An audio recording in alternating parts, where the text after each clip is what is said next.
Have you ever seen a dog sitting still in front of a house that no longer exists? Not for a day. Not for a week. But for 3 whole years. No barking, no wandering, no looking for another family.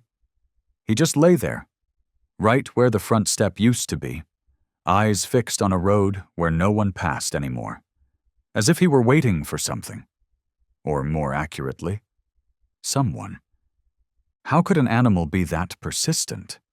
And what could make it trust so deeply that it chose not the easier path of survival, but to remain in the place it once called home? They called him Rocky, a German shepherd once belonging to the Lawson family. But no one truly knew the story behind his eyes. Eyes that weren't wild anymore, nor entirely gentle, but held a strange mixture of loss, loyalty, and a silent, unwavering faith. 3 years ago, a Category 4 hurricane swept through the coastal town where Rocky used to live. In the chaos of evacuation, his family had to leave in a hurry, with no time to take Rocky. He was left behind, not forgotten, but lost to the winds, the collapsing doors, and the ticking clock that waited for no one. They searched for him, but it was hopeless. Everyone believed Rocky didn't survive. Everyone except Rocky. No one expected that weeks later the dog would find his way back to what remained of his old home, now just a patch of broken land, shattered and stripped of anything familiar. And from that day on, Rocky never left. You might call it instinct, absolute loyalty. But if you ever saw the way Rocky rested his head on the spot where the doorstep used to be, every sunset, you would understand. It was love. This story isn't simply about a lost dog. It's about a soul that chose to wait, with all the faith it had left. And somehow, that love led to a miracle. 3 years ago, on a small street along Florida's coast, where the sun always seemed to rise a few minutes early and the salty air slipped through every crack and window, the Lawson family lived in a modest 2-story wooden house. Not luxurious, not perfect, but always filled with laughter, and the warm breath of a family that knew how to love. Owen Lawson, the father, was a civil engineer, calm by nature, with eyes that always watched in silence, as if carrying the weight of the world. His wife, Marissa, was a nurse at the local clinic, a gentle woman who always held her son's hand at bedtime, like a ritual never to be forgotten. And at the center of that entire world was Eli, their 10-year-old son, skinny, with messy brown hair, a love for building models, and a strong dislike for boiled carrots. He didn't have many friends, but he did have one, loyal, understanding, and always quietly beside him, a German shepherd named Rocky. Rocky wasn't the first dog Eli had ever met, but he was the only one Eli called family. From the first time Eli held him, just a trembling 8-week-old ball of fluff, Rocky had been his shadow. Every morning, Rocky sat at the bedroom door, waiting precisely as Eli stepped off his bed. Every afternoon, the rattle of Eli's bicycle tires was Rocky's cue to jump up and dash to the gate, tail wagging tirelessly. "I think Rocky understands me even before I speak," Eli once whispered to his mother. And Marissa smiled and nodded. "I believe he understands even the things you never say." That summer began like any other, filled with cicada songs, melting ice cream, and endless evening walks between a boy and his beloved dog. But something else crept in, like an itch on the back that no one notices at first. The first news of a low-pressure system appeared over the Atlantic. People skimmed past it. A few days later, a name started showing up on TV: Hurricane Jasper. "Category 2, they said. "It'll change course." Owen kept going to work as usual. Marissa rotated her shifts at the clinic, but water trucks and sandbags started parking more frequently at the gas station. The grocery store ran out of milk and batteries in a single morning. Children weren't allowed near the beach. Eli didn't fully understand. But Rocky seemed to sense something. One evening, while Eli was tossing a ball as usual, Rocky didn't chase it. He just stood still, ears perked, eyes fixed on the horizon, where the sky looked grayer than usual. "Did I throw it wrong?" Eli laughed, but Rocky didn't move. The way Rocky stared at the sky that day, longer, deeper, would only make sense to Eli much later. It was the gaze of a creature who felt disaster before humans did. 2 days later, Jasper became a Category 3 hurricane. People began to evacuate in small numbers. The Lawsons hadn't decided to leave yet. Like many others, they hoped the storm would shift direction. They had lived through hurricanes before, strong winds, fallen trees, a few days without power, but everything would pass. Until the third night, when Jasper jumped to a Category 4 overnight. A shrieking emergency alert shook the phones at 1 a.m. "Evacuate immediately. Landfall expected within 6 hours.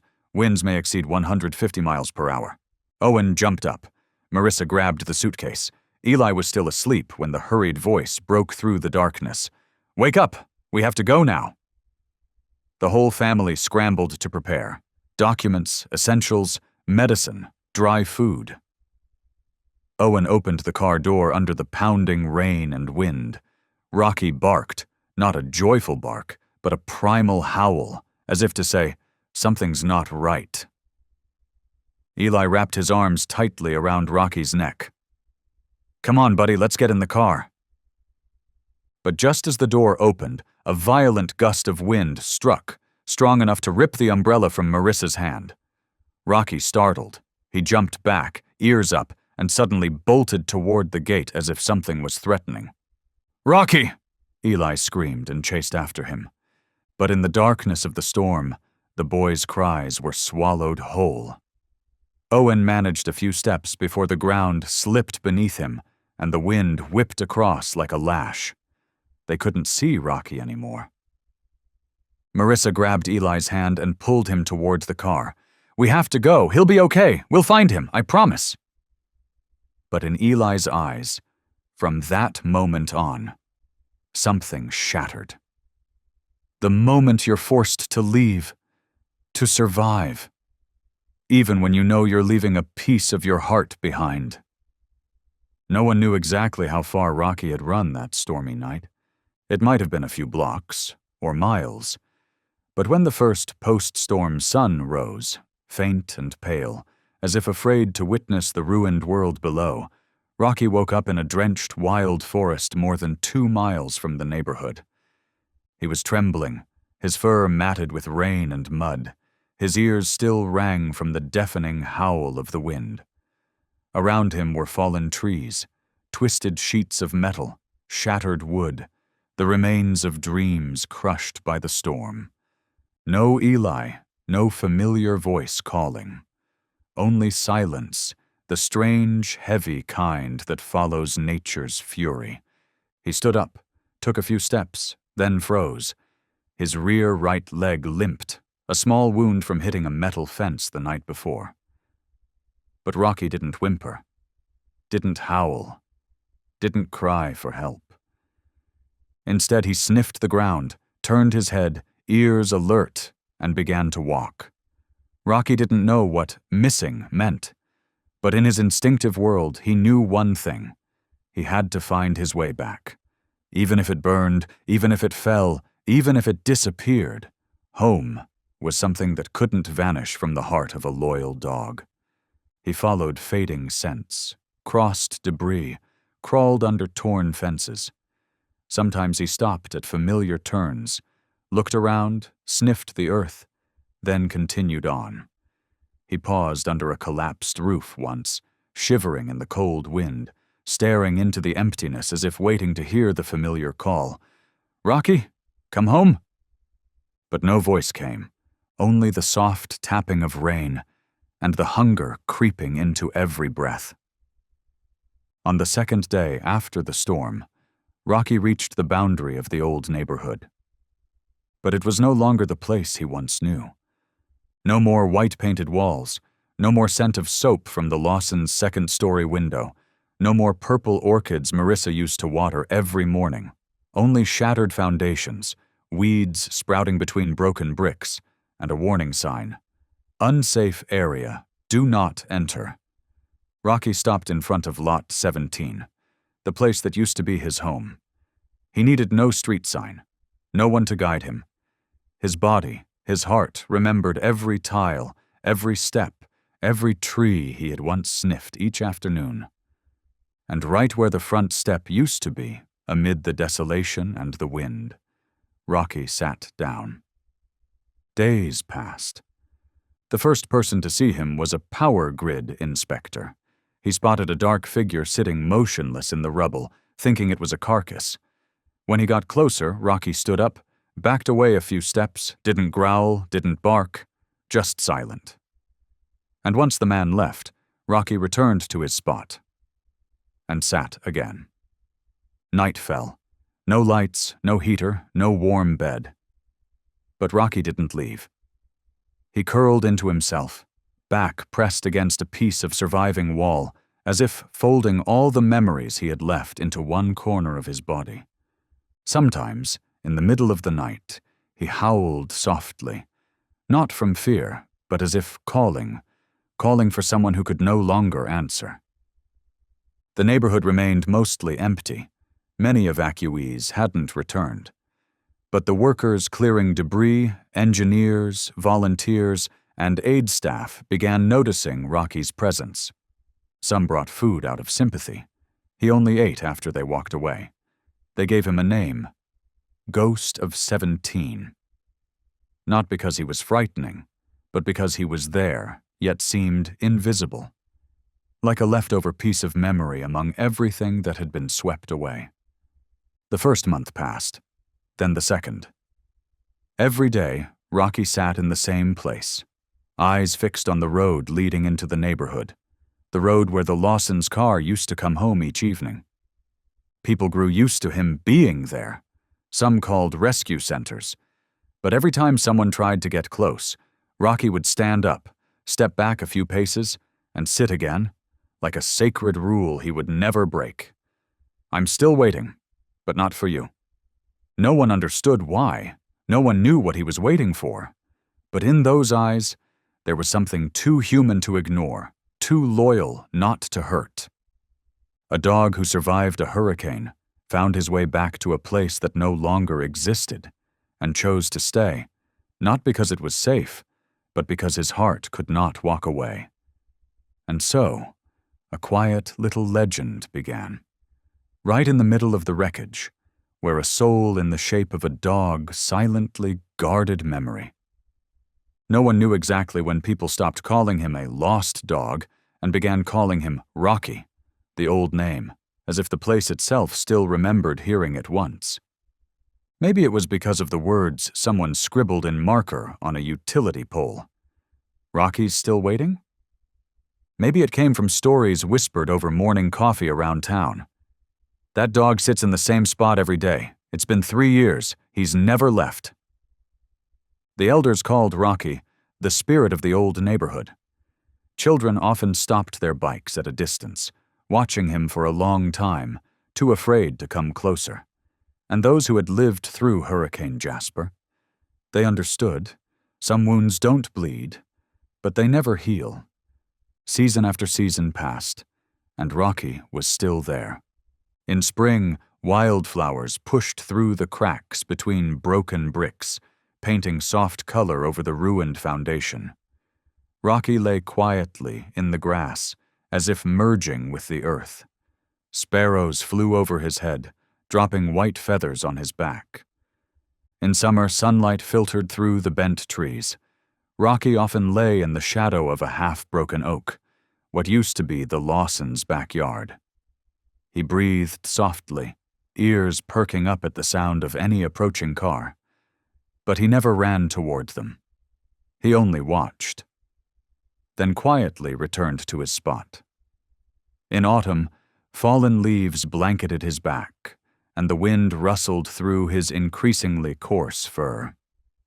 Some passers-by paused to take photos and shared them online with captions like, "This dog still sits here, every day, as if waiting for something bigger than himself."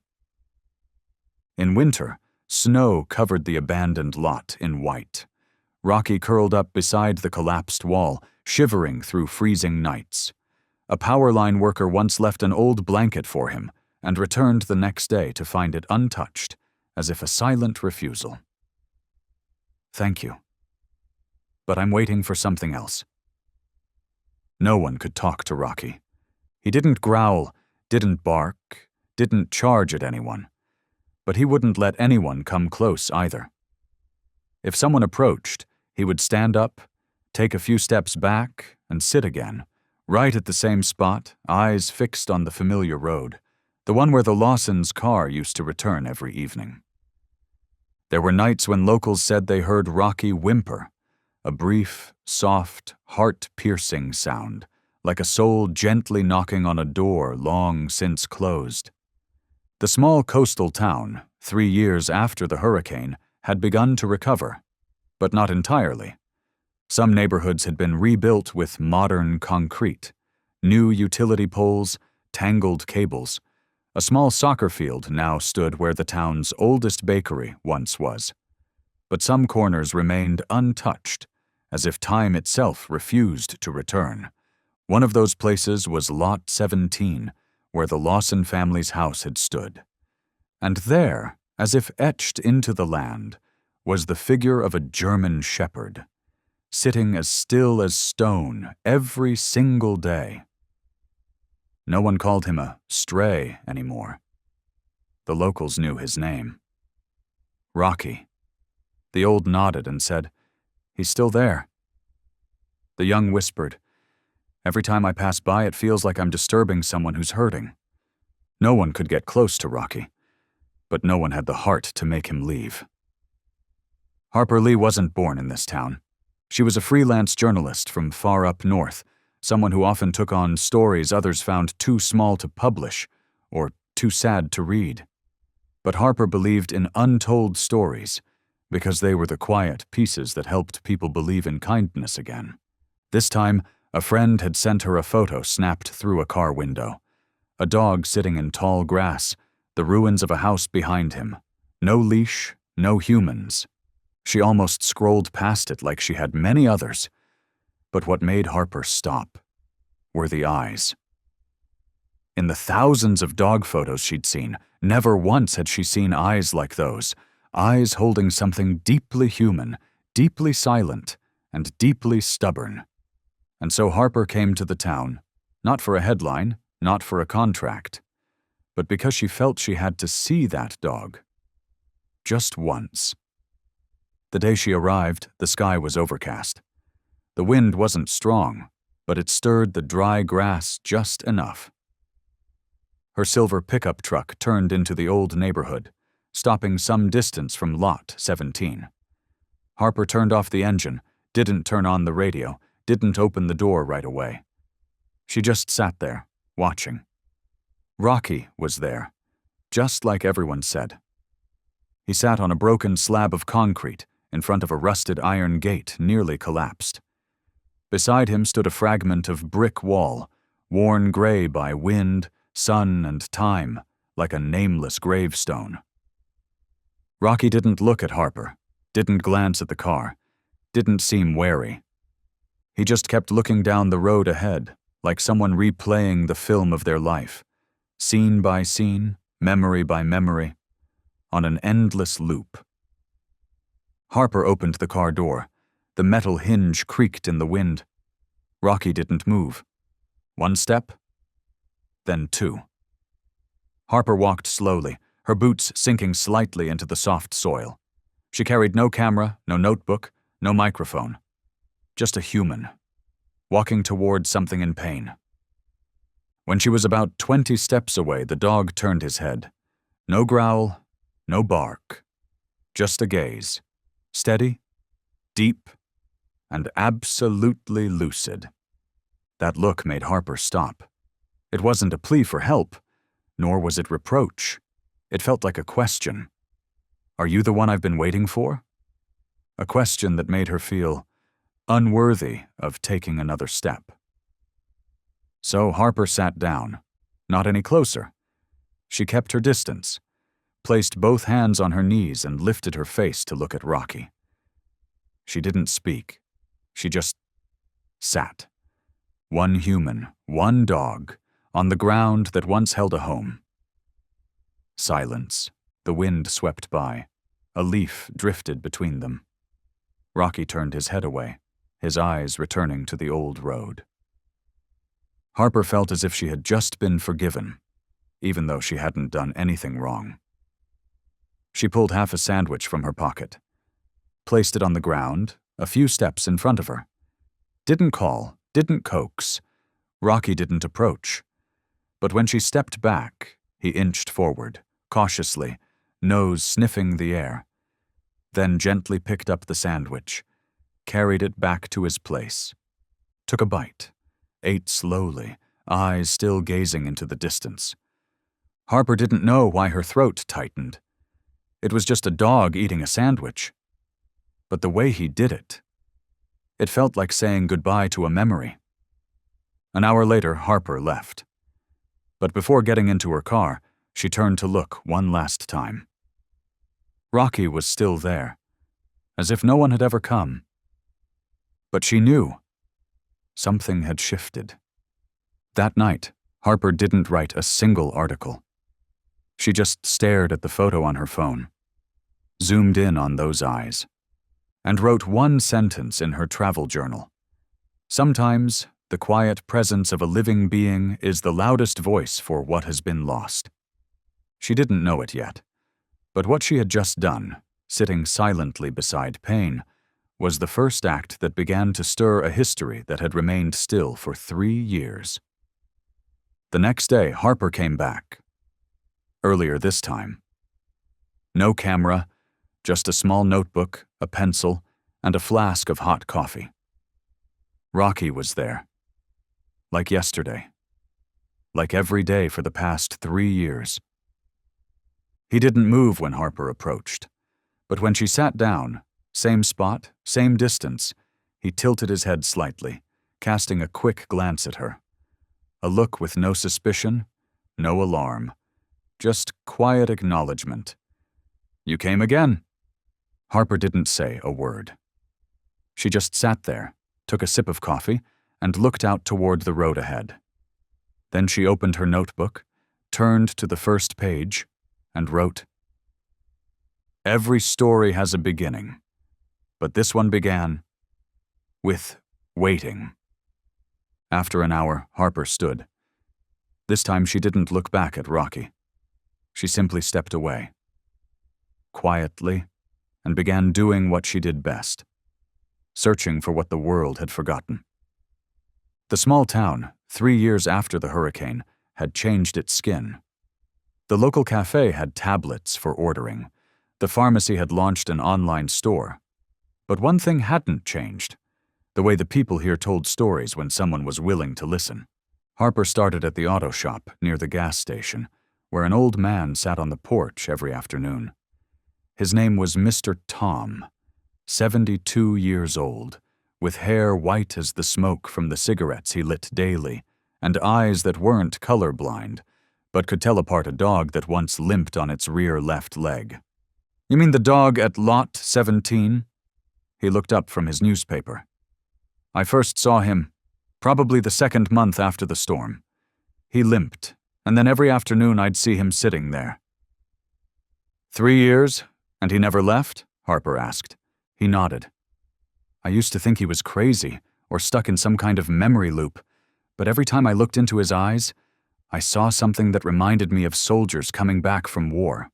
Not fear, but a sense of not knowing what to believe in anymore." The next story came from old Mrs. Josephine, 81, living alone just a few blocks from lot 17. She was the first to leave a bowl of water for Rocky, and also the first to be turned away. I brought him blankets, food, called out every name I could think of. He didn't react. But once, as I walked past, he let out a low whine, like a sigh. I stopped, placed my hand on my chest. I wasn't sure if I felt sorry for him or if I saw myself in him. Did you lose someone after the storm? The old woman didn't answer. She only bowed her head and softly said, "There are pains you don't need to speak for others to understand." Harper stayed silent. No notes, no more questions. She closed her notebook and stepped off the little porch where Mrs. Josephine still sat each afternoon, her trembling hands knitting yarn for no sweater in particular. Harper didn't need more words. It was that silence, choked yet resilient, that helped her understand. Rocky didn't just live in memory. He had lived inside people's hearts as a nameless symbol. The next day, Harper stopped by the local grocery store, where an old bulletin board hung in the corner, covered in notes, IOUs, repair requests, missing posters. In one dusty corner, she saw a yellowed paper. Shepherd dog, dark fur, limps on rear leg, spotted near Brookside every morning. Doesn't harm anyone. If you know the owner, call 097. She asked the shopkeeper, a round-bellied, booming-voiced man named Donnie. "Oh, Rocky? Yeah, I wrote that. Must have been 2 years ago. No one ever called." "Why did you call him Rocky?" Donnie shrugged. "I just did. Felt like the name fit him." "Did you try to approach him?" "Tried. Brought food, water. First time he didn't come.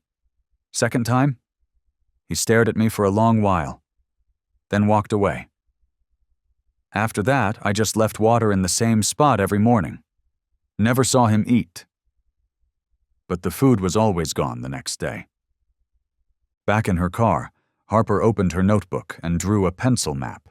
At the center, Lot 17.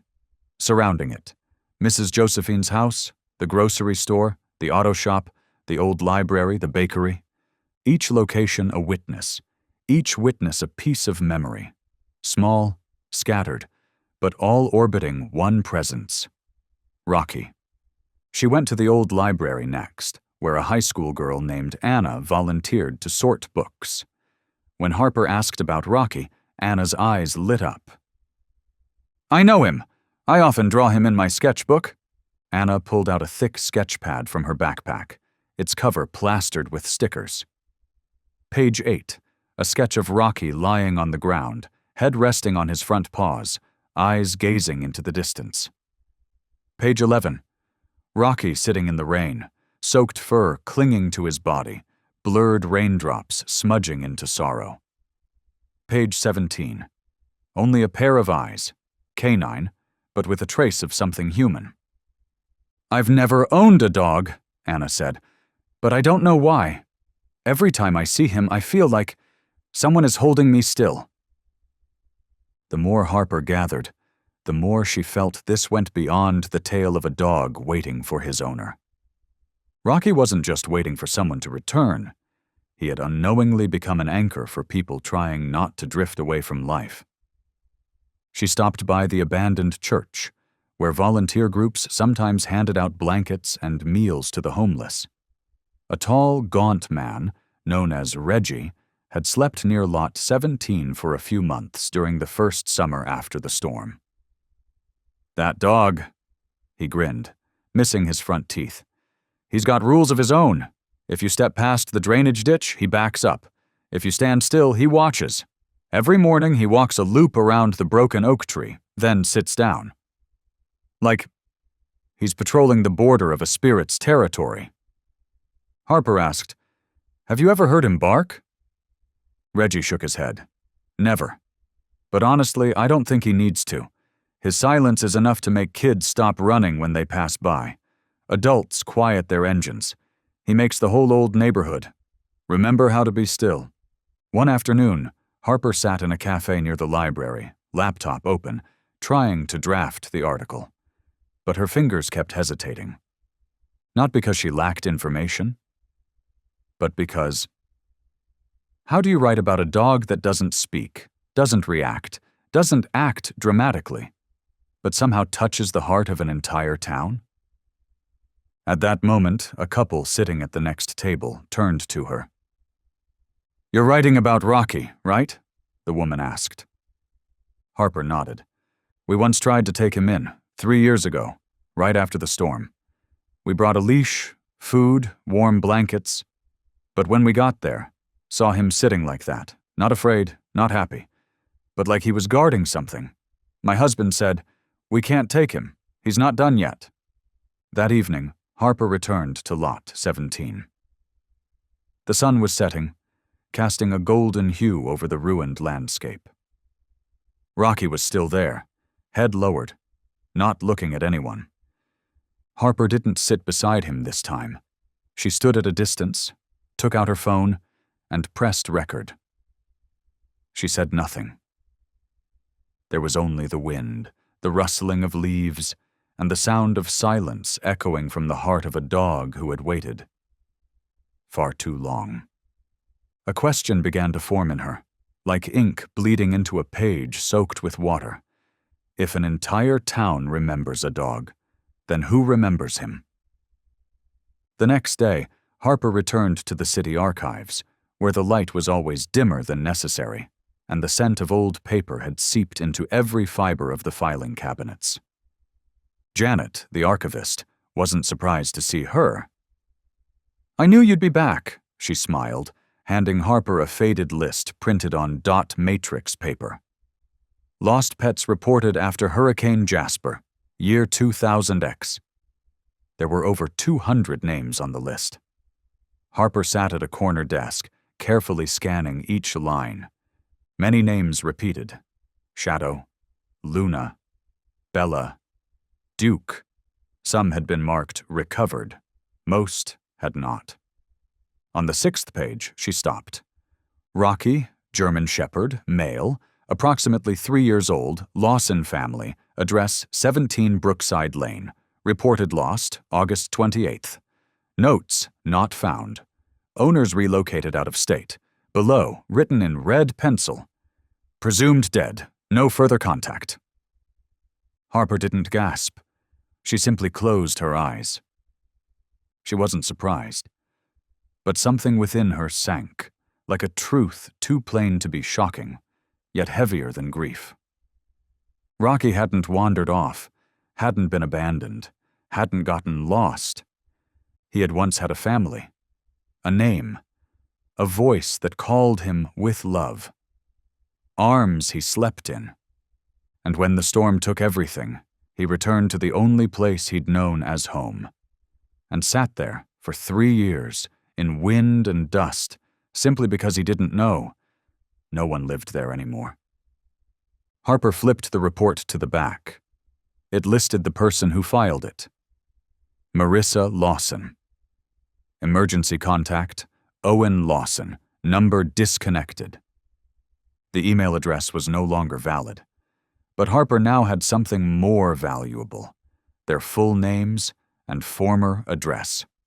She went back to her motel, opened her laptop, and searched. A few moments later, an address popped up under federal residency transfer records. Lawson family, relocated to Denver, Colorado, end of Hurricane Jasper year. Harper sat still, staring at the screen. A name, an address. A man, possibly the father.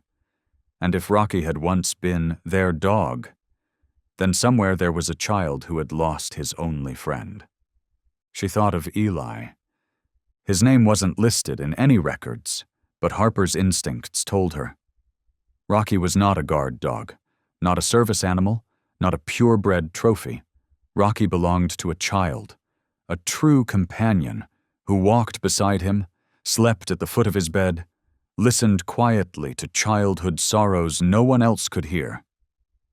Not every dog is special, but some become memory itself, the last breath of a home once full of life. And Rocky was exactly that. Harper reached out and gently touched the edge of her screen. A still from her video of Rocky appeared, sitting alone among tall grass, shattered foundation beneath him, a crumbling wall behind like a crooked picture frame. The light slanted in from the late afternoon, casting his fur in a bronze glow, no longer glossy, but with the stillness of something that had once burned bright and had learned to fade with grace. 3 years. Not one bark. Never changed his place, only one act repeated. Each day, Rocky stood, walked a few circles around what was once a yard, then returned to the same spot, as if it were a ritual of memory. He wasn't lost. He was holding space, holding on to a slice of time once filled with laughter and the scent of cookies, with the sound of a mother's slippers on the porch and the clatter of a small bicycle returning each evening. Harper rewound a scene from the footage. It had been lightly raining. Rocky hadn't taken shelter under the broken oak, as he usually did. He just sat there, letting the rain soak his back. His eyes didn't blink. She zoomed in. A single raindrop fell from his lashes, unclear whether it was water or a tear. And suddenly she felt. Rocky wasn't waiting for someone to return. He was holding space for something larger than hope, the existence of a love that time could not erase. She imagined Eli, aged 10. The car door slamming shut in the middle of the storm. That moment he turned back, searching for Rocky, and saw nothing but darkness and rushing water. Some part of that boy had surely been left behind that night, on the far side of the storm, with a final bark swallowed by the wind. And Rocky, after all this time, hadn't stayed behind to survive. He stayed to guard the memory for a young heart that hadn't yet learned how to let go. Harper didn't write anything more. She simply tapped her fingers against the table. There were no words that could fully capture what she felt. Some stories, if you don't tell them, will remain forever, as a silent haunting in someone's heart. She reopened the video she had edited and recorded her voice over the opening lines. They say dogs don't understand the concept of time, but if that's true, then why has one dog sat in the same spot for 3 years, as if he knew every day that passed? Rocky isn't waiting for a person. He's holding on to a place once called home by staying still, refusing to leave. And sometimes, maybe staying still is the only way something can find its way back. Harper adjusted the color grading. No filters, no effects, just darkened the light slightly to let Rocky's gaze stand out on the screen. Not for technical reasons, but because she knew those eyes would be the strongest message. The video was only 2 minutes and 17 seconds long. No music, no special effects. Just a dog sitting motionless on a broken foundation, eyes fixed on a road no one returned from. At the end of the video, Harper didn't add a call to action. She simply displayed a short message, white text on black. 3 years, 1 dog, 1 promise left unkept. If you once knew him, maybe he's still waiting for you in the same place. She saved the video, leaned back in her chair, let out a quiet sigh. Nothing was certain, except for one thing. Tomorrow, someone might see those eyes and remember that once they weren't alone. The video went live at 8 a.m. No ads, no trending hashtags, just a simple title, "The Dog Who Never Left." Harper didn't think much of it. She didn't refresh, didn't count the views. She brewed a pot of tea, set her laptop aside, and stepped out onto the porch, where morning sun filtered through after the rain, soft and pale like a late apology. But the world, when touched by something real, never stays silent. 9:07 a.m. A young nurse in the break room after a night shift, head on the table, exhausted. She opened her phone, looking for something, anything, to take her mind off the weight. The video appeared. 38 seconds in, tears streamed down her face for reasons she couldn't name. She posted on her page, "I once made someone wait so long, they stopped waiting. Thank you, dog, for helping me remember." 9:15 a.m. A woman in Oregon watched it while waiting for her delayed flight. She broke down in tears. 9:31 a.m. A retired firefighter in Maine shared the video with the caption, "I've seen loyalty, but never a silence that hurt this much." 9:42 a.m. A single father sat alone in his car after dropping his son off at school. His wife had passed away 2 years earlier. His 7-year-old often asked, "Why isn't Mommy coming back?" He watched the video. At the frame where Rocky sat in the rain, head bowed but unbroken, he reached into the glove box for a tissue and pressed his forehead to the steering wheel. 10:15 a.m. A retired soldier in Vermont, living alone since the war, clicked on the video shared by an old comrade. He didn't cry, but he stood up, opened the back door, and sat down on the porch steps, where his own war dog used to lie every morning. "You understood me better than most people ever did," he said to the air, as if speaking to the whole world. 11:05 a.m. A high school literature teacher in Ohio paused her lesson. She played the video for her class, offering no explanation. When the final line appeared, "If you once knew him, maybe he's still waiting for you in the same place." The room fell completely silent. One student lowered their head onto the desk. Another turned their face away. The teacher said just one sentence. "We're going to write about what you can't seem to let go of." 11:47 a.m. An elderly woman in a nursing home, who no longer remembered her daughter's name, was shown the video by a nurse. She pointed at the screen and said, "I know those eyes. I once waited for my husband to come home from war. He never did. But I waited 14 years. 12:30 p.m. A 9-year-old boy who had been bullied at school saw the video on his mother's timeline. He watched the part where Rocky stepped out of the rain, slowly but with his head held high, again and again. He mimicked the exact posture in the mirror. And for the first time in months, the next morning, he didn't say, "I don't want to go to school." And somewhere among the more than 1 million people who watched the video in less than 24 hours, a woman wrapping donation boxes for an animal shelter, a father rewriting an email he had never sent to his daughter, a person about to walk away from their marriage paused and typed instead, "Can we slow down and talk?" Harper had expected nothing when she uploaded the video. She simply believed, if a dog had the patience to wait for 3 years in silence, then the world deserved to hear about it. And now, it was that very silence that stirred people to tears. Not because of Rocky, but because they, too, had once lost someone just like him. Yet, among the thousands of eyes turning toward Rocky, there was still one gaze that hadn't found him. Eli. Denver. Colorado. A big city.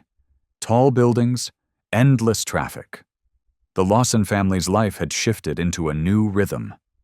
Eli, now 13, was taller, quieter. He still woke up early, but no one chased after him anymore when he rode his bike out of the house. In Eli's room, there was a photo frame turned to face the wall. No one was allowed to touch it. He never said it aloud, but his parents both knew. The picture was of Eli and Rocky, taken that last summer, just before Hurricane Jasper. Eli didn't use social media much. He preferred books, model kits, and pencil sketches. Things that were quiet, like him. And that was why the Lawson family had no idea about the video that was making thousands cry over a dog named Rocky. Until that afternoon. Eli was in the school library, looking for materials for a history assignment. His classmate, Emma, was sitting nearby. She slid her chair closer. "Eli." "What is it?" Emma didn't answer right away. She opened her phone and handed it to him. "I'm not sure, but is that Rocky?" Eli froze.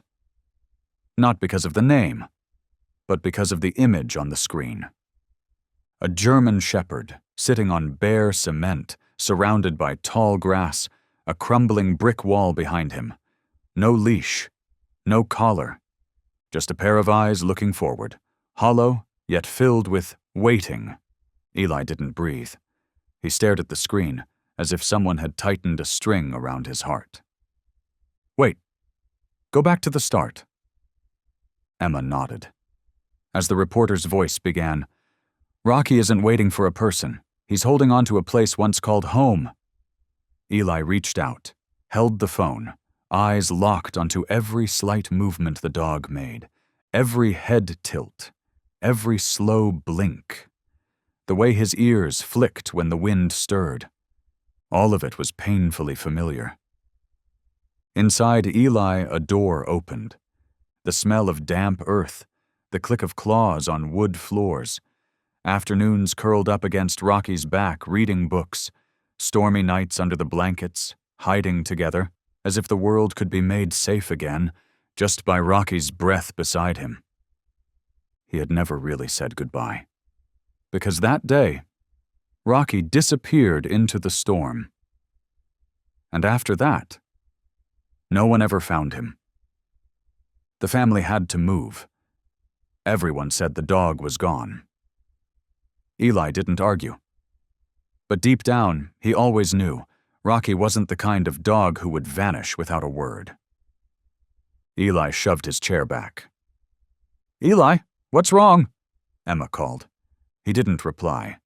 He ran out of the library, gripping the phone as if afraid someone might erase that video from the world. When he got home, Eli pounded on his parents' bedroom door.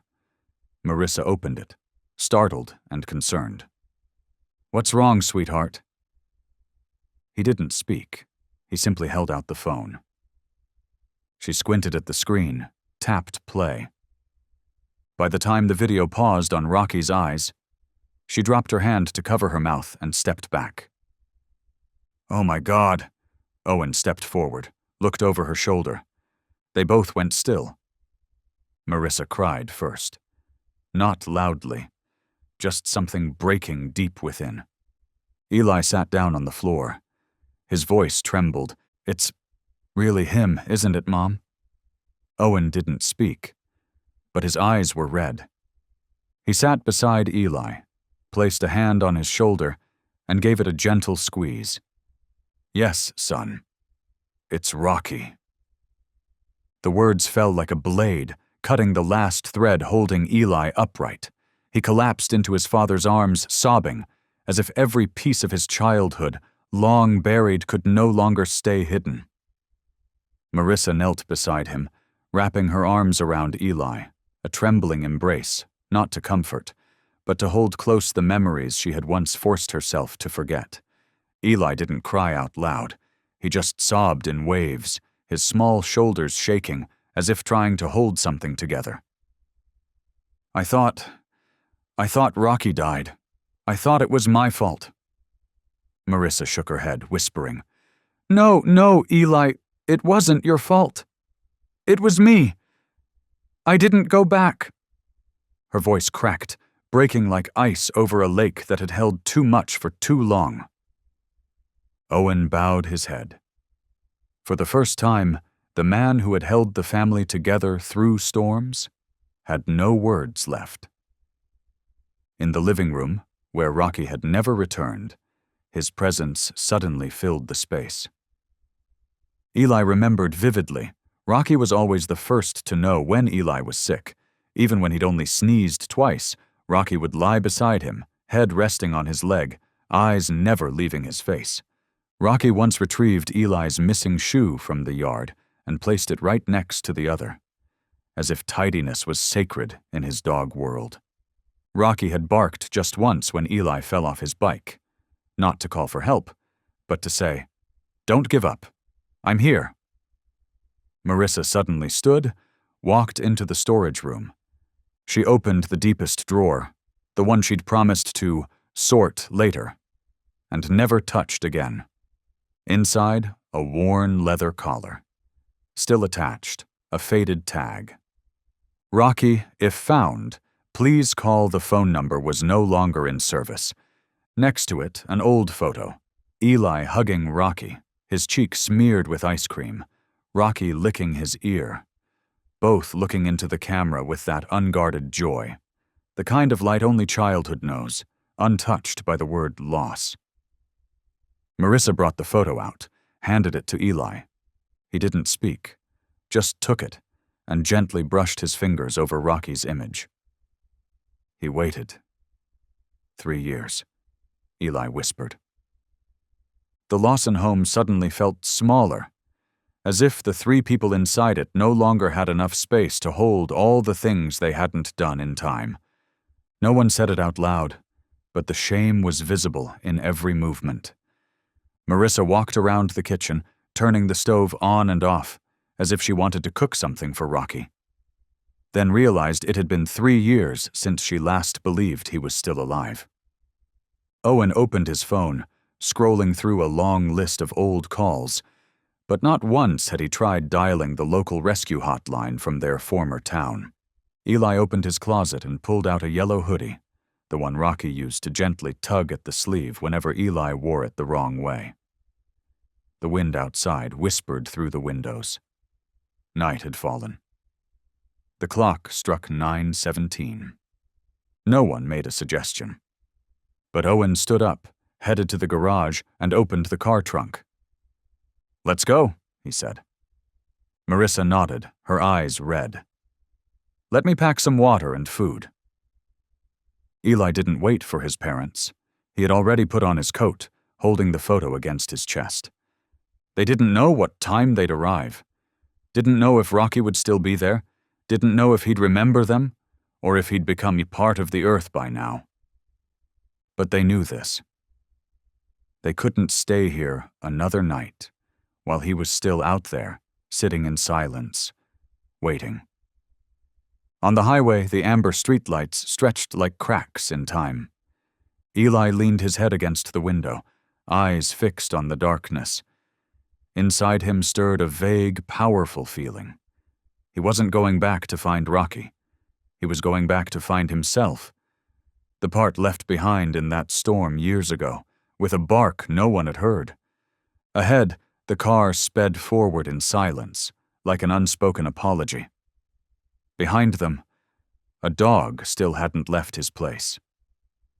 3 years, and now just a few more hours, and a miracle might be within reach. The town at night was no longer a town. It had become a stillness, an absence, an atmosphere without shape, where every sound, every movement felt excessive, unless it was for something truly important. Harper sat in a folding chair near the edge of the cold concrete foundation. Around her lay the remains of a house long gone, but right at the center, Rocky lay still, like a shadow that had never left. He wasn't asleep, nor fully awake. He was simply there. There, in the way someone is present when they've been left behind, but never once chose to leave. Far away, in another place, an SUV rushed through winding roads. Inside, no one spoke. But the air was so dense that even breath made a sound. Owen gripped the steering wheel with both hands, head tilted slightly forward, as if leaning just a little more might bring him closer to Rocky. Marissa held tightly to the old leather collar, the one she hadn't had the courage to throw away in 3 years. Eli sat between them, the old photo pressed to his chest like a whispered prayer. The closer they got to the old town, the greater the fear grew inside each of them. Marissa finally spoke. "What if he's not there anymore?" Owen tightened his grip on the wheel. Didn't answer. Eli leaned forward. "I'll still go, even if it's just the place where he once lay." No one said anything more. No one dared blink too long, because the real fear wasn't that Rocky had left, but that he was still there and no longer had the strength to believe. A light appeared at the end of the road. Harper saw it first. She didn't move. Just glanced at Rocky. He lifted his head.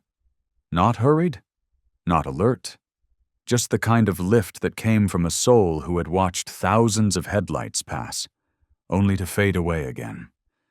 His ears leaned slightly forward. His eyes, opened wider than usual, still carried that quiet emptiness of someone too scared to believe in hope. The light drew nearer. Rocky sat up. From his neck to his shoulders, his body tensed. His 4 legs were stiff, but there was a faint tremble in his hind legs, as if every part of him was holding back a yearning on the verge of breaking loose. The car came closer. Rocky took 1 step forward, no tail wag, no blinking. Another step, then his body froze. Not from fear, but because he needed to know. Was it real this time? The car door opened. 3 figures stepped out. A tall man, a small, slender woman, and a boy. With a walk Rocky knew by heart, down to every step. Rocky didn't run. He didn't leap, didn't bark, didn't whine. He stood, frozen, eyes wide, but still veiled by a thin mist, as if protecting his heart from one more false hope. Eli stepped toward him. No rush, no calling his name, just 1 step, then a pause, another step, then stillness, until the distance between them was only a breath. Rocky tilted his head. His ears drooped. His eyes began to blink. Not evenly, not confidently. But something was melting behind those eyes, something old, something aching, something loving, something afraid. Eli knelt down. He didn't speak. No tears. Eli simply placed his hand on the ground and left it there, no invitation, no plea, as if to say, "If you're still here, I'm still me." Rocky looked at him, and it was as if all 3 years came back in a single blink. The first day he was held in Eli's arms, his fur still smelling of his mother's milk. The time Eli fell and cried until he couldn't breathe, and Rocky lay beside him for 3 hours, unmoving. Those winter afternoons when Rocky waited at the door, listening for the clatter of bicycle wheels. Each image swept across his gaze like a faded film, until one frame stopped and came into perfect focus. Eli, in that yellow hoodie, eyes bright, and a familiar phrase, "Wherever you go, don't go too far from me, okay?" Rocky took a step. Then another, and stopped. Eli bowed his head. And Rocky rested his head on Eli's knee. Not like a dog finding his owner, but like a soul finding its body again. Marissa burst into tears. No sound, just tears flowing like a dried-up river finally breaking free. Owen lowered his head, placed his hand on Rocky's head. "Thank you for waiting." Harper turned away, eyes blurred with tears. But she didn't wipe them. Because right now, nothing needed to be said. No one needed to witness anything. The world only needed to stay still tonight, so that a silent love, held in for 3 years, could finally take its first breath. Rocky exhaled. A long, deep breath, as if releasing every quiet year of pain with it. Then he sat, pressing himself into Eli. His tail flicked, not much, but just enough to forgive the world for 3 years of absence. And like that, after all the days the world turned its back, Rocky was finally facing love again. While Eli held Rocky tightly, trembling and overwhelmed, Harper quietly lifted the camera in her palm, pointing it at the dog curled safely in that old embrace. No zoom, no transitions, just a still frame, filled with the car lights, the shivering of human arms, and the surrender in the eyes that had not softened in 3 long years. No narration needed. That scene said everything. The next morning, as the sun rose, Harper still hadn't slept. She sat in her motel room and opened the memory card. Her fingers trembled as she hit play. For the first time in her career, she felt something she didn't have enough words to describe. but knew she couldn't leave untold. She edited it, gently, adjusted the lighting, just enough to preserve the warm haze of a rebirth in the night. Added a soft piano melody, barely there, just a breath behind the images. And the title? The Wait Was Worth It, Rocky's Homecoming. When the video went live, the community was already waiting. And then, they cried. A single mother wrote, I told my son not to hold on to hope, but this morning, after watching Rocky and that boy, I held him so tight and said, you keep believing, because love knows its way back. A veteran from Alaska sent a message. I lost my canine partner after a raid, never forgave myself, but Rocky made me believe that if we ever meet again, maybe one resting of the head is all we'll need. A young woman recorded her reaction to Harper's clip, eyes swollen, clutching an old pet collar.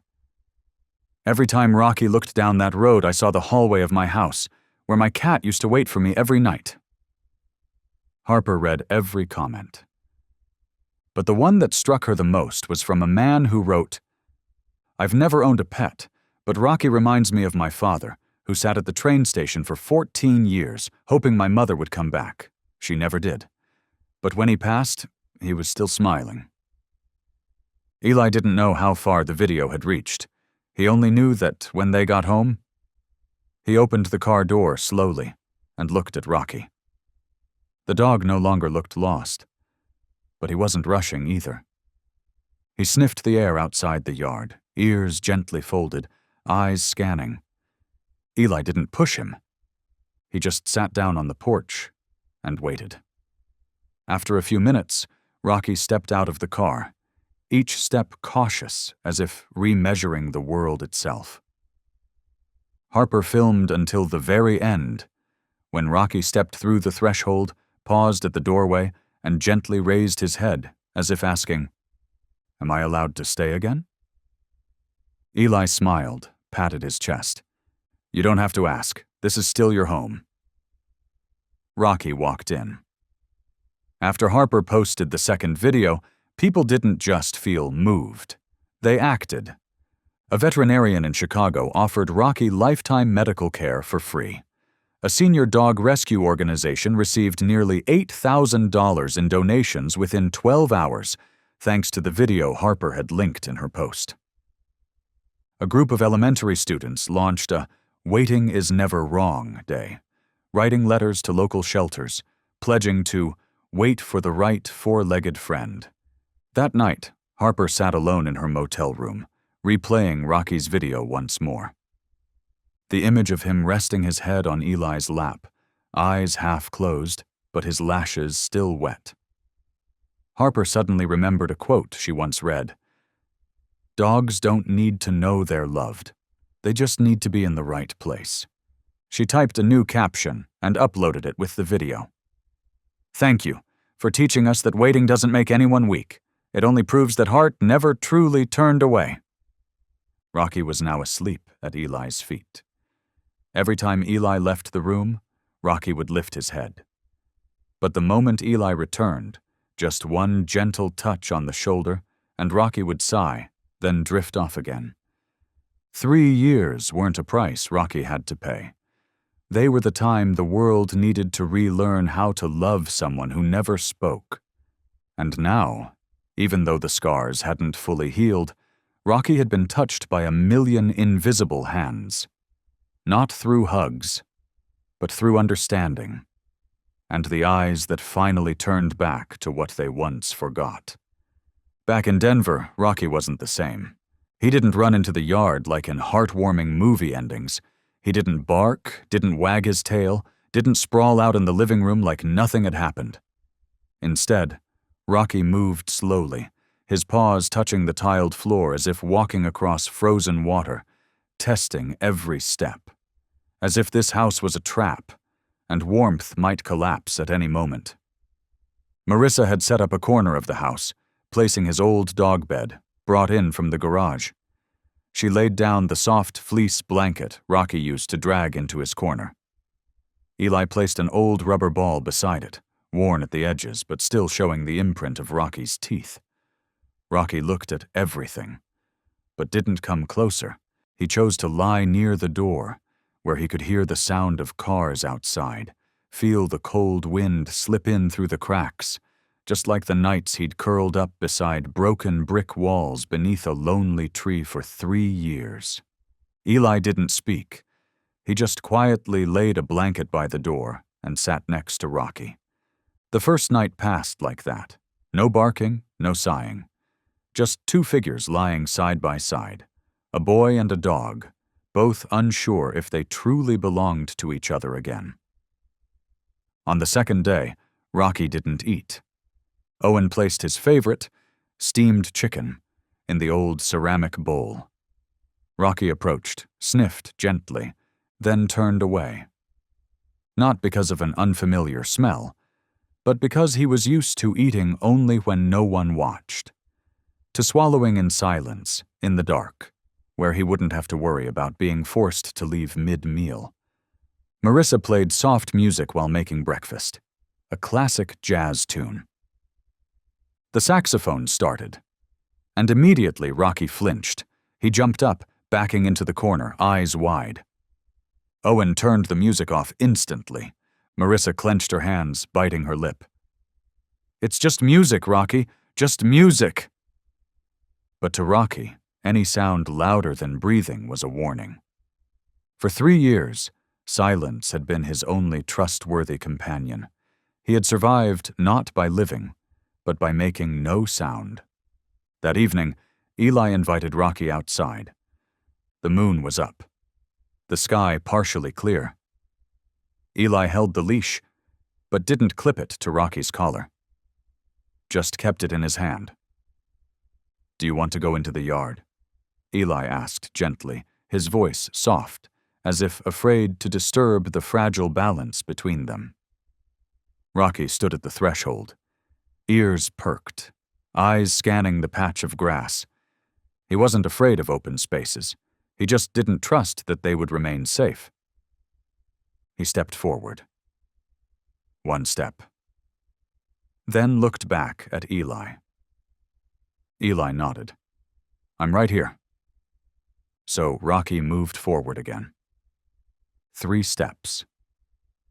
Then he sat, back turned towards the street, eyes fixed on the gate. He didn't play, didn't run, just sat, like he had sat for 3 years on that barren foundation.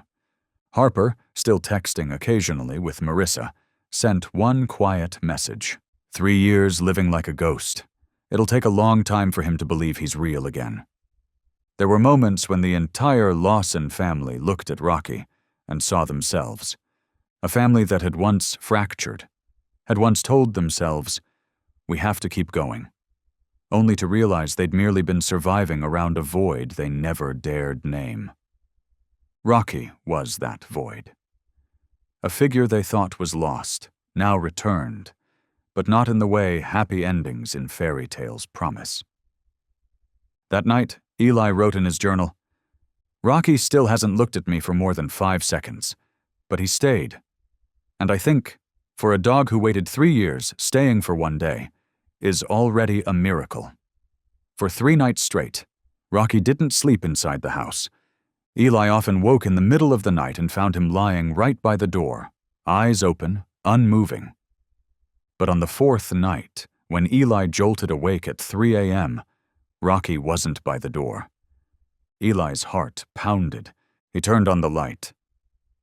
And there, in the corner of his room, beside the small study desk, Rocky was curled up, resting his head on the yellow hoodie Eli had folded earlier that day. He was asleep. For the first time since coming home. Eli didn't wake him, didn't call. He just sat down on the floor, rested his head on his arms, and closed his eyes. For the first time in 3 years, no one in that house had to leave the door open, waiting for someone to return. Things didn't change overnight. But sometimes it only takes a moment, a small one, to know that trust is slowly being reborn. For Rocky, that moment came on a quiet Saturday morning. Eli was watering the plants in the yard. The wind was gentle, the sky full of clouds. He turned and looked toward the porch, the spot where Rocky lay every morning. Not sleeping, not playing, just watching. "Rocky," Eli called, not in the soft, tentative way he had before, but with a voice that was clear and certain, filled with the meaning, "I'm calling you, not just your shadow." Rocky lifted his head, his eyes opened wide. Eli didn't step forward. He just stood there. And then, Rocky's tail gave a gentle wag. Not fast, not eager like other dogs, just a slow sway, like a quiet punctuation mark on a blank page. But to Eli, it was the first note of a symphony. That night, Eli didn't say anything to his parents. He only wrote in his journal, "He remembered the sound of my voice calling his name. And maybe he's learning again what it means to be called." A week later, it rained. Not a storm, just a steady, quiet drizzle, the kind that makes people want to curl up in blankets or sit still and listen to time pass. Rocky lay near the door. He didn't go outside, but he also didn't curl up tightly like before. He lifted his head toward the sky, ears tuned to the sound of rain tapping the metal roof, like the footsteps of memories returning. And then he barked, not loud, not long, just once. A single bark. Marissa dropped a spoon in the kitchen. Owen looked toward the door. Eli dropped his book and ran out. Rocky didn't look back, but he had barked. After 3 years, he had finally found a reason to speak. Eli sat beside him. "You remember your voice now, don't you?" He smiled, though his eyes shimmered. Rocky glanced at him, not with hesitation, but with the gaze of someone who knew they had just let a piece of their heart be seen. From that day forward, everything began to shift, slowly, gently. Rocky no longer ate in secret. He still waited. But when Marissa set down his bowl, he walked over, not out of hunger, but because he was beginning to believe he could exist in this world without hiding. Owen often sat on the porch reading the morning paper. Rocky began lying near him, not right beside, but close enough to smell the familiar scent of his shirt. And whenever Owen tapped his fingers on his ceramic mug, Rocky would blink, as if that rhythm had become their shared hello, a quiet language between two beings who didn't need many words. Marissa placed an old sweater of Eli's in Rocky's corner. One night, when she woke suddenly remembering she'd left the stove on, she saw Rocky was no longer sleeping by the door. He was curled up on the sweater, eyes closed, breathing steady. Not the sleep of alertness, but the sleep of dreamers, of those who believe someone will still call their name when the sun rises. That Sunday, the Lawson family gathered to look at old photos. Eli brought out the albums from when Rocky first came home. He spread them on the table. Photos of Rocky with a slipper in his mouth. Photos of Eli napping against Rocky. Photos of the whole family picnicking while Rocky peeked around for cookies. All three of them laughed. Not a laugh of joy, but one of grace, forgiving the people they once were. And for Rocky, in his long silence.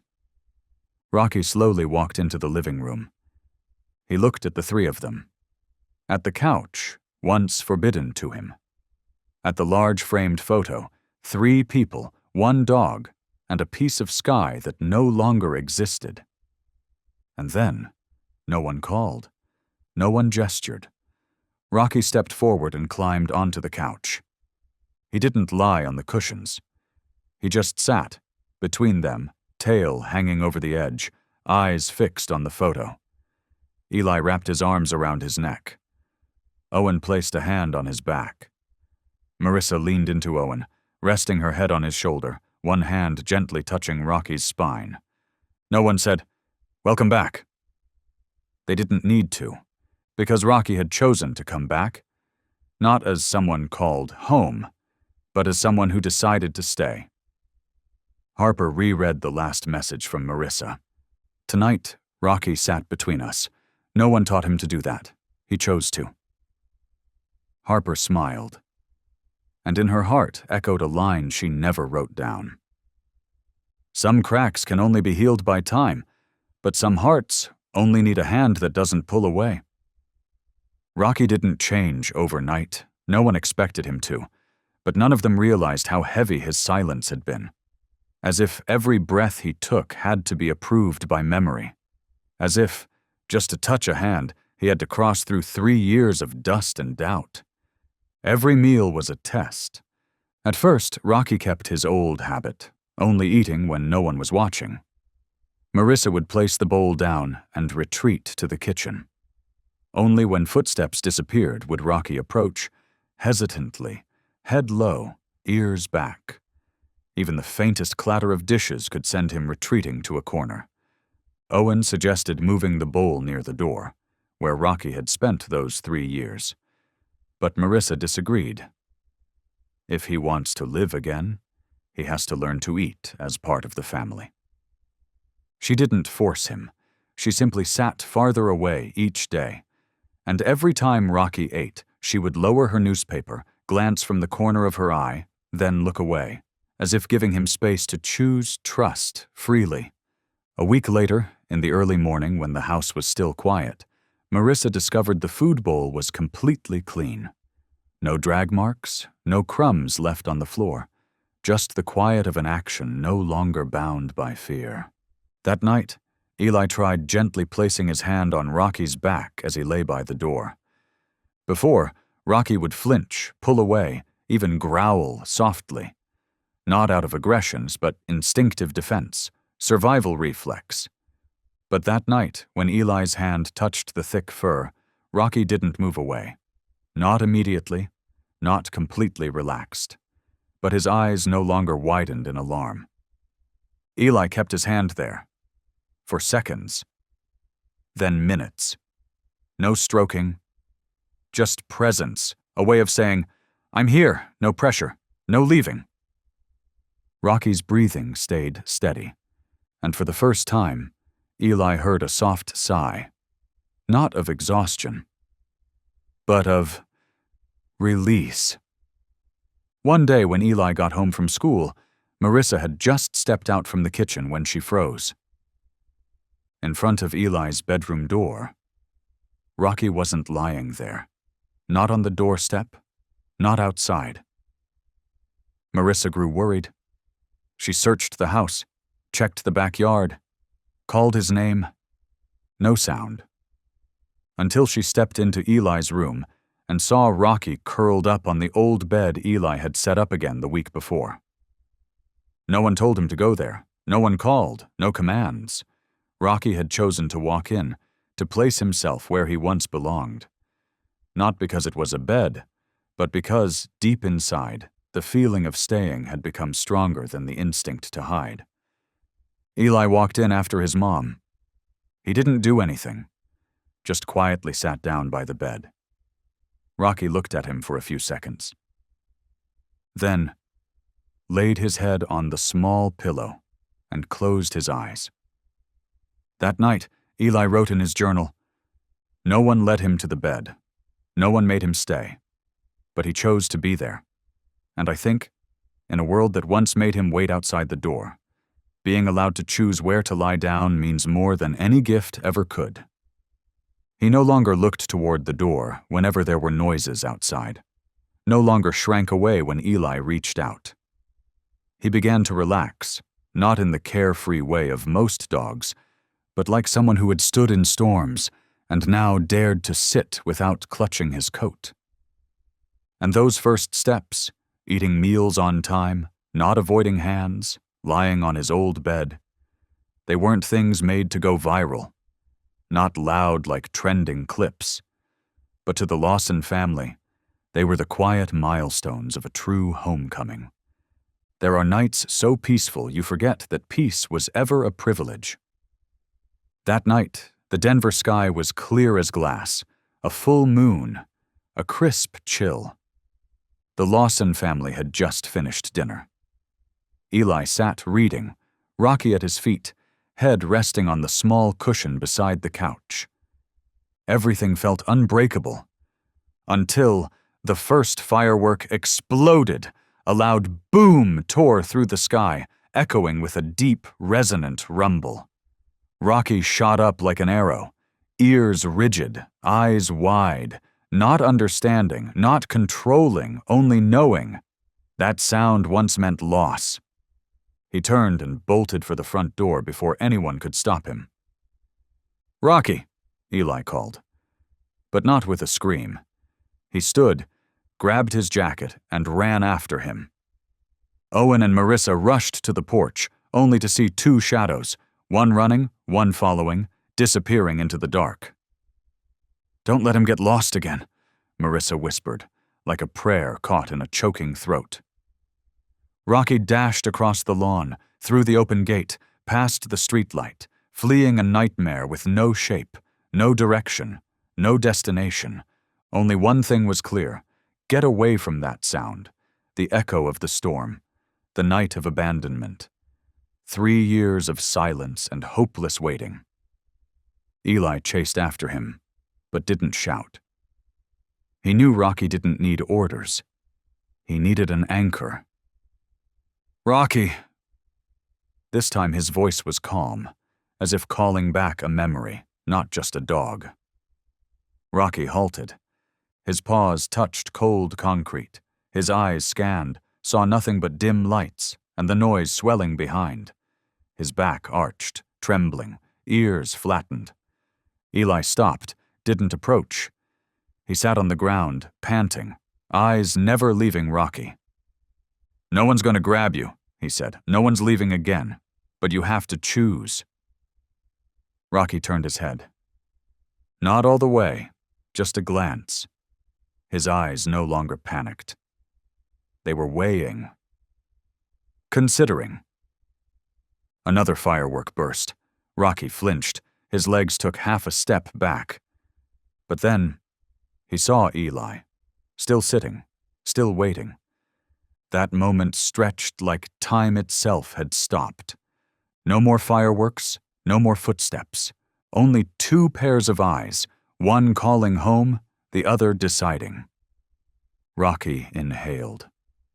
A long, deep breath, then stepped forward. Another step. Then he ran. Not leaping like dramatic reunions, just running, enough for trust to catch up with the heart. He pressed into Eli's arms, letting out a soft whimper, not an apology, but a confession. "I'm still learning how to stay." Eli held him tight. "You're doing so well." His voice shook from the cold and from something deeper than the wind of early fall. The two of them sat there, in the yard, fireworks fading in the sky. Eli said nothing more. Rocky laid down, head resting on Eli's leg, for the first time, not from exhaustion, but because he believed this place was right. And in that softening night, the greatest test had passed, not through control, but through choice. Rocky had come back, and this time he didn't need anyone to hold him back, because he chose not to leave. After that night of fireworks, Rocky was no longer the same dog. The act of turning around in the darkness had opened a door, not to the world outside, but within his own heart. A door that had been sealed shut for 3 years because of fear, loss, and trust shattered too many times, now began to open again, not out of instinct, but from a will to survive with meaning. Eli noticed the change the very next morning. He called, "Rocky," not to test anything, just out of habit. But this time Rocky didn't just look. He wagged his tail, strong, certain, without hesitation, like a dry blade of grass catching the wind again from the bottom of a ravine, and for the first time, letting itself rustle. He dashed into the yard, without waiting for a leash. He ran around Eli, unafraid, not glancing at the gate. There was no more secretive glancing toward the road. He looked at Eli, as if Eli was the only destination that mattered. It wasn't the world that had changed. It was Rocky. One day, Eli left the house for just a few minutes, forgetting his art homework. When he came back, he heard a soft scratching at the door. Rocky stood there, not barking, just standing, eyes fixed on the spot where Eli had just vanished, as if he was reminding himself, "I don't have to sit in the same place forever, waiting for someone to return. But if someone belongs to me, I'll be the one who meets them first." That afternoon, Eli tried an old game. He ran ahead, then stopped and turned back. At first, Rocky stayed put, but then he lowered his head, crouched slightly, tail wagging faster and faster, and then he sprinted, ran, not because he was called, but because he wanted to be called. He barked, growled playfully. Eli laughed out loud in the middle of the yard. Rocky chased after, no hesitation, no stopping midway to glance at the street. Just a straight line toward joy. Marissa stood in the kitchen, silently watching. She placed a hand over her heart. It tightened. But this time, not from fear, but from witnessing her son being loved again by a soul who had once lost everything. That evening, during dinner, Rocky didn't lie under the table anymore. He walked up on his own, laid beside Owen's feet, head resting on his shoe, eyes half closed, as if everyone's presence wasn't a threat anymore, but something essential. Night. The family sat down to watch a movie. Eli sprawled on the sofa. Marissa leaned against Owen. Soft yellow light filled the room. Rocky didn't stay out in the hallway, didn't lie by the door. He walked into the center, gently, slowly, and then sat down. No one called him. Eli looked up, patted his thigh. Rocky lifted a paw, climbed all the way up. Curled up, head resting on Eli's lap. No more movement, no fear of the movie sounds, no attention to the laughter. He was inside, no longer on the edges. And in that moment, without declarations, without ceremony, Rocky officially became part of the family, not because he was pitied, but because he was chosen. The next morning, Eli opened the photo drawer. He pulled out an old picture, Rocky sitting in that barren lot, fur tangled by the wind. He looked at the photo, then turned and looked at Rocky, now fast asleep, legs tucked in, nose resting on a cushion, eyelids twitching as if dreaming of something gentle. He placed the old photo in the lower drawer, then picked up the camera, snapped a new one. Rocky lying in the heart of the family, head resting on Eli's leg, eyes closed, tail loose. No more waiting. No more distance. Just peace, a belonging that no longer needed to be measured by time. Later, Harper would say, her final video about Rocky had no narration, just images. Images that lingered. That very first tail wag, the sideways glance when Eli laughed, the playful leap after a drifting autumn leaf, the eyes no longer staring out the gate, but toward the person calling him. And finally, a photo of Rocky sleeping, surrounded by 3 people, the center of a world that had relearned how to love. No one called him the abandoned dog anymore. No one spoke of 3 years of waiting like it was a tragedy. Because now Rocky was no longer a ghost. He was a living heart, loved and loving in return. And that heart began to play. One late autumn afternoon, while Marissa was preparing dinner, Eli doing homework in his room, and Owen outside at the car looking for his tool bag, Rocky disappeared. No footsteps, no shadow. It wasn't until Marissa stepped out back to hang up a towel that she saw one of Owen's old leather slippers abandoned on the lawn. The other was gone. "Rocky!" she called. Not angry, just curious. No response. But then, from behind a stack of firewood, A head peeked out, ears down, eyes wide, and the slipper dangling from his mouth. She burst into laughter, couldn't help it. "You little rascal," she murmured, still holding the towel, pressing her lips to stop from laughing louder. Rocky stepped out, not running, not pretending innocence. He raised his head, tail wagging furiously as if showing off a great victory. Eli, hearing his mom, ran outside. He saw Rocky in the yard, still biting one end of the slipper, watching Eli for a reaction. "That's not even my slipper," Eli laughed. "It's Dad's." Owen rounded the corner from the front of the house and saw the scene. He crossed his arms, raised a brow. "Is this betrayal, Rocky?" Rocky dropped the slipper, bowed his head, but his tail kept wagging. His eyes sparkled. No guilt, just joy. Joy that someone noticed him through a harmless prank. Owen stepped forward, picked up the slipper, dusted it off. He looked at Rocky, the same way he once had, heavy with guilt. But now his eyes were soft. "Next time, pick a cheaper pair, will ya?" Rocky gave a small huff, like a laugh. Eli laughed out loud. Marissa had to turn away to hide her giggles.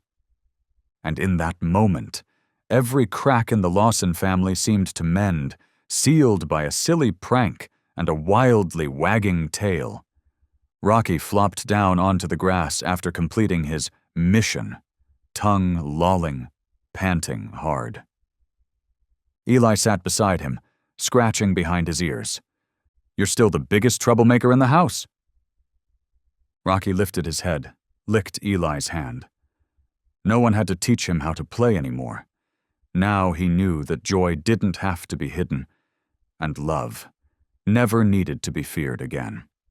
Marissa stood on the porch, watching them play in the fading golden light. She turned to Owen, who was still holding the chewed-up slipper. "Did we ever imagine," she asked, "that the day he came back, there would come a time he'd be licking slippers and running laps around the yard like this?" Owen shook his head. "I didn't even dare to think he'd live this long."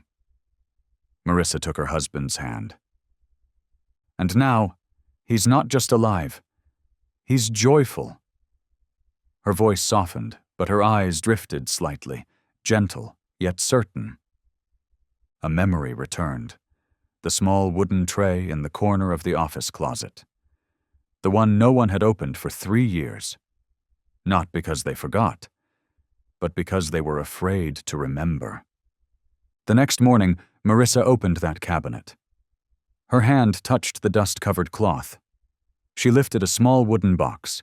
Inside was Rocky's old collar.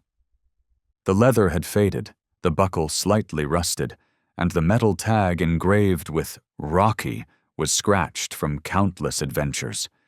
Even the bite marks were still there, playful little dents from when he was a pup, like quiet whispers. "I once lived here.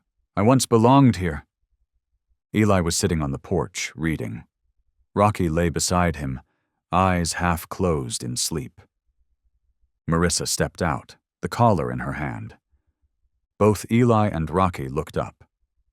She said nothing, just walked forward, sat down in front of Rocky, holding the collar so he could see it. Rocky sniffed gently, once, then again. His eyelids twitched, as if memories flickered past in the scent of old leather, cold metal, and the hand that once stroked his head. Eli tightened his grip on the book. "Do you remember this?" he asked. Rocky looked up, met Eli's eyes. It wasn't a look of anticipation, not seeking permission. No need to hide anymore. He simply gave a soft nod. Marissa reached out, touched the collar, and unbuckled it. "Would you like to wear it again?" she whispered, not waiting for approval, but also not imposing. Rocky didn't back away. He lowered his head slightly, neck tilting, ears relaxed. That gesture, it wasn't obedience. It was complete trust. Marissa fastened the collar. It clicked with a small snap. Everything fell quiet. Only the faint sound of metal against metal remained, like a vow being renewed. A vow that from this moment on he would no longer be nameless. He was Rocky, a son of the Lawson family. Owen stepped onto the porch just then. He saw Rocky lift his head, the morning sun catching the tag around his neck. He smiled, nodded. "Wearing your name again, huh?" He walked over and gently patted Rocky's head. Rocky wagged his tail. Not excitedly, just enough to answer. "And this time, I'll keep it." That night, Eli lay in bed, Rocky curled beneath. He softly ran his fingers along the cool metal tag. That sensation wasn't just touching an object, it was the return of a forgotten identity. Eli closed his eyes and whispered, "This time, if anyone asks your name, I'll never be late to answer." Rocky took a deep breath, exhaled evenly, and fell asleep, not pressed against the wall, not facing the door. In that house, something small had been restored, not just the name on a collar, but a dog who now knew he was seen and called by name by people who had truly come back. Rocky was no longer just a name engraved on a weathered tag, no longer a word cried out in vain at the shelter gate or shouted into the empty wind over the barren fields. It had become a name shaped by emotion, a name that carried acceptance, an unspoken apology, and a renewed promise. No one would be left behind again. The new family photo was hung on a quiet Sunday afternoon. No ceremony, no speeches, no candles, no tears. Just Owen, standing on a small stool, tapping in a new nail, and Marissa, holding the wooden frame, lifting it with a quiet gaze. In the photo, Eli is smiling. Owen bows his head slightly, a hand resting on Rocky's back. And Rocky, lying between them, his head resting on Eli's lap, eyes closed, expression completely at ease, as if nothing in the world mattered more than being right here. The golden afternoon light spilled across the glass, softening every detail like an oil painting. Marissa stepped back, looked at the photo, then down at Rocky, lying still on the floor beside Eli. "Isn't it beautiful?" she asked. Eli didn't answer right away. He turned to Rocky, stroked the thick fur behind his neck, then looked back at the photo once more. "It's beautiful," he said, "because it's not just a picture. It's proof." Marissa smiled. Proof of what? That he wasn't forgotten. That night, Eli lay in his room, his desk lamp casting a soft glow. Rocky curled at the foot of the bed. He looked at the blank section of wall where the old picture of Rocky used to hang, back when it was a symbol of loss. Now that wall was empty, and that was perfectly okay. Because inside his chest, nothing was empty anymore. One day, Eli might grow up and leave this home. Rocky might grow old, slow down, sleep more, bark less. Life would go on. Photos would fade, voices would change. But the things that have been restored, the things once broken and somehow made whole again, can never be erased. In every step Rocky takes down the hallway, in every tilt of his head when Eli calls his name, in every sigh as he curls up within the heart of his family, there is a gentle whisper sent out to the world. I came back, and I get to stay. No longer the forgotten dog lying on a cracked foundation, no longer the clouded eyes staring endlessly down an empty road. Rocky now is the embodiment of something simple yet profound, that there are souls who only need someone to say their name, and they will give their entire heart in return. A second copy of the new family photo was printed. Eli carried it in his backpack, not to show off, but always kept in the outermost pocket. He once said, "So that if anyone asks, I'll tell them about the dog who waited for 3 years and was loved for 30 more. Somewhere else in the world, maybe someone is walking past a shelter." A child pauses in front of Kennel 12, where a black-furred dog sits silently in the corner, not wagging its tail, not raising its head. And if that child bends down and says a name, any name, in a voice soft and kind, then perhaps the dog will lift its head. Just a little, but enough for the world to know. That creature is still alive and still waiting. Harper Lee once wrote, "I've met many beings in my life. Some knew how to smile, some knew how to bark, but only a few knew how to wait. And they waited loyally, wordlessly, without condition, as if waiting itself was already love. We live in a world that forgets easily, where noise drowns out the sound of breathing, where every day's headlines carry new losses and then scroll past as if no one was ever left behind. But there are creatures like Rocky who live quietly in those in-between spaces. Not to be pitied, not for fame, but to hold on to one truth: that love, even when forgotten, can still be revived if we are willing to pause, look closer, and say the right name. And if one day you walk past a vacant yard or hear a soft whimper by a threshold, don't turn away too quickly. Because maybe that's not just a dog.